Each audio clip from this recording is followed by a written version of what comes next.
Hello and welcome back to the channel. Today I'm showing you some cool Cyberpunk 2077 mods that will revitalize your game and improve your Night City experience. From restored locales to immersive gameplay tweaks, these mods are here to enhance your journey through Night City. But without further ado, let's get into the list. Kicking things off with the Yucca Restored mod. If you've ever played through the Nomad life path, you might remember a small town out in the Badlands that you begin your story at. Well, that place is called Yucca, and this mod brings it back to its original glory, with NPCs and vehicles populating the area, as well as that absolute doofus of a sheriff being there as well. And yes, I attempted to unalive him, but I wasn't allowed, unfortunately. Anyways, the mod adds life, motion, and atmosphere to the area like the game left it in that opening sequence. Now, technically, this place isn't supposed to be accessible anymore, so to get there, this mod also removes the barriers near the border.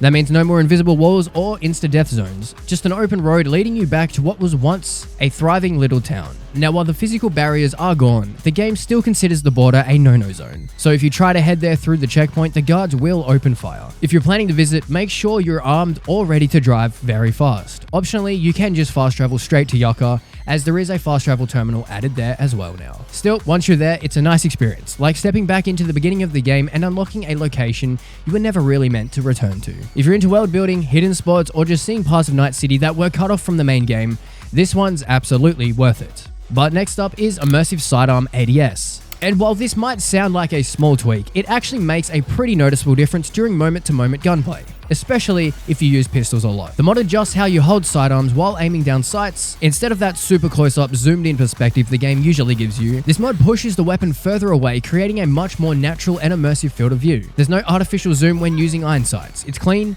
it's grounded, and it just feels better. If you like the raw feel of shooting without the game interfering visually, you'll really enjoy this one. It's also compatible with sights too, so if you've got a pistol build using optics, those will still work perfectly fine. It's also super lightweight and doesn't make any heavy or irreversible changes. You can install or remove it at any point during your playthrough. There's even an optional version that only tweaks the iron sights, which can be great for maintaining compatibility with other weapon mods or overhaul packs. Altogether, it's a subtle enhancement that once you've tried it, you might not want to go back. Alright, if you're after something completely ridiculous, but also somehow still deadly effective, you've got to check out the Makigai Vengeance Pod. This thing takes the tiniest car in Night City, the May, and turns it into a weaponized funmobile. It now comes outfitted with not one, but two heavy guns mounted on a rotating turret system, complete with auto-targeting functionality, which I don't believe I've ever seen on a vehicle in Cyberpunk 2077. But yes, imagine a miniature smart car with the firepower of a military gunship. And not just normal firepower, it's the smart bullets. So it locks on and just dinks. It just dinks. The mod page proudly advertises its reverse recoil propulsion tech, which is a fancy way of saying this little pod flies.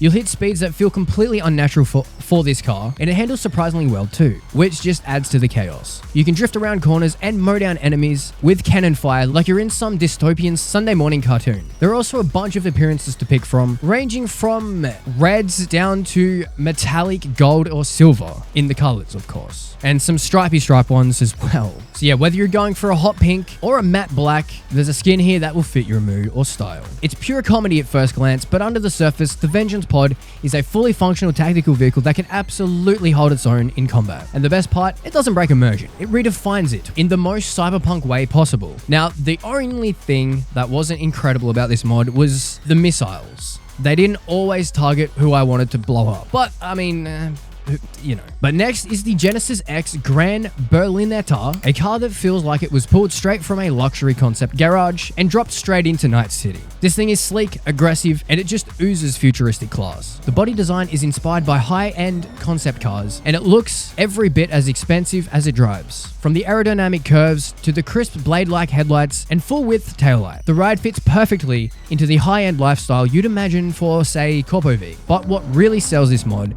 isn't just how it looks, it's the level of control you get over it. Once installed, you unlock a full customization menu powered through the mod's simple menu integration. You can change the paint color, apply different liveries, swap out the front splitter, side skirts, rear splitter, roof panels, hooks, and even the rear wing, and more. Like, it has a lot of options, and all that without even closing your game. You're not locked into just one version of this car. It becomes your own high-end project. Want a gold finish with a matte black roof and a racing wing? Easy. Just tap a few buttons and you've got exactly that. There is even interior options that you're allowed to change. Speaking of the interior, it's fully modeled, complete with a sleek digital dash and custom wheel. It's clean, modern, and doesn't feel one single bit out of place. If you're after a new favorite supercar that doesn't just look good, but feels like a piece of high-end tech, this one should be in your garage already. Before we continue, if you're enjoying the video and want to stay updated on the latest mods for Cyberpunk 2077, consider subscribing to the channel. Your support helps me bring more content like this to you. With that said, let's get back into the video. Now, this next one is a visual treat. The Matrix Crystal Coat mod. This mod adds a custom animated paint job via the Crystal Coat feature. Well, of course, but it honestly surprised me at how cool this thing looks. It overlays a scrolling Matrix coat effect onto a select group of vehicles, and each one is custom tuned to that car's model and shape. So it's not just some generic shader that's slapped onto the selected vehicles, but right now this mod supports 5 vehicles: the Rayfield Caliburn, the Erendite, the Xion, the Quadra Turbo R, and the Type 66. And as I said earlier, we're not talking a one-size-fits-all paint here. Each effect is hand-built to fit the body of each car. But how do you get it, you ask? Well, there's a new vendor sitting inside the Kabuki Netrunner's shop who sells the Matrix coats. You can also spawn them in via the console, but seriously, just watching this coat ripple over your car under the neon signs at night is worth grabbing it alone. It's one of the most impressive vehicle visuals I've seen ever. There is also the Maelstrom Crystal Coat mod, which is made by the same person. I do believe I checked that. So yeah, feel free to check that one out as well. Out of the two, my favorite is definitely the Matrix one. It just looks best, in my opinion. I just like the vibe of it. Now, for a couple mods to enhance the user interface. For a nice subtle improvement, I've grouped these 3 mods together, but they go a long way to making the game feel that little bit more polished and refreshing. And they also complement each other very well. Starting off with the Orion UI HUD Painter preset.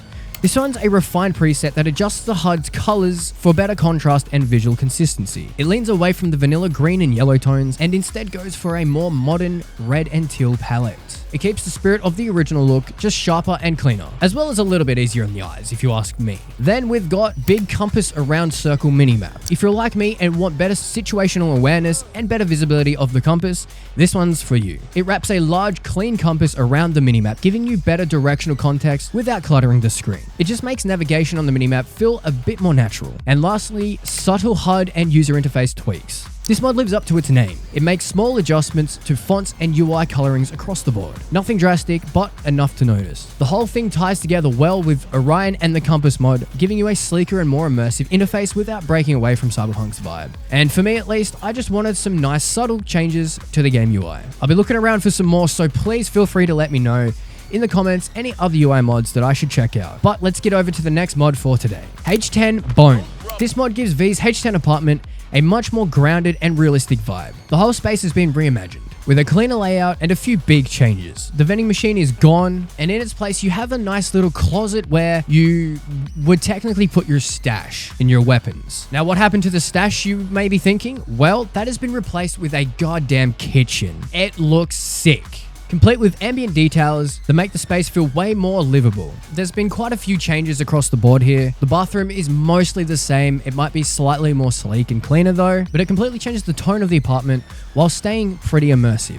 I just love the whole actual living room vibe, if you know what I mean. Like, you've got like carpet around, you've got a nice wooden ceiling, well, it looks wooden with some beams and stuff across it. And overall, it just feels a lot more cozy and functional. Now, I will say it is recommended to make sure that you're using the default Snowbreed Tiger makeover through the in-game computer. Otherwise, the changes will not load in properly.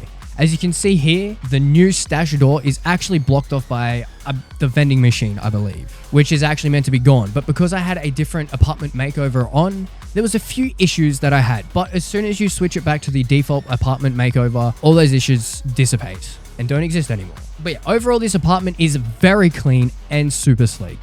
The addition of the kitchen is my favorite part for sure. I know there was kind of a kitchen in the base apartment, but just having an actual kitchen room is so much cooler, and I didn't even think you could move the stash. Like, that's good job, mod author. But if H10 Bone isn't your vibe at all, and you want something with a lot more of a chaotic and underground vibe, then Cyberden is your answer. This mod gives the apartment a completely different personality. Grungy, cluttered, and packed with character. It feels like a true Netrunner's hideout with glowing signs, scattered tech, worn out furniture, and a whole mess of personality in every corner. It's a totally immersive rework of the apartment with every section telling its own story.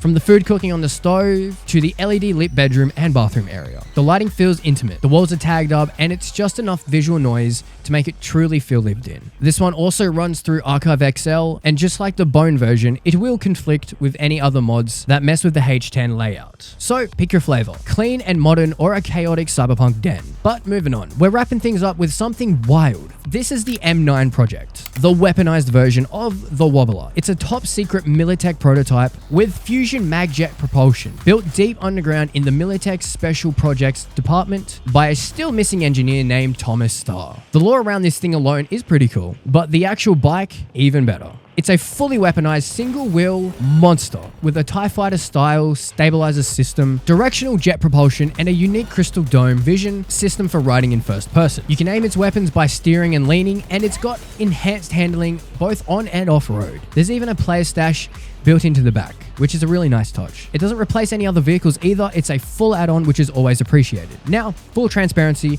when I recorded the footage for this mod, there was basically just no audio for it. But don't worry, the mod author is aware, and odds are that it will be patched pretty quickly if it isn't already. The ride still feels fantastic, and it's absolutely worth checking out. And that's the list. Some absolutely killer mods here, whether you're tweaking the UI, reworking your apartment, or driving around Night City in a monowheel war machine. There's something here to give your playthrough that extra edge. If you found any of these mods interesting or you're already thinking about what to install next, consider hitting that subscribe button. I post videos like this regularly, covering the newest and most interesting Cyberpunk 2077 mods. And there's plenty more already up on the channel for you to check out. Thanks for watching, I really appreciate the support, and until next time, happy modding.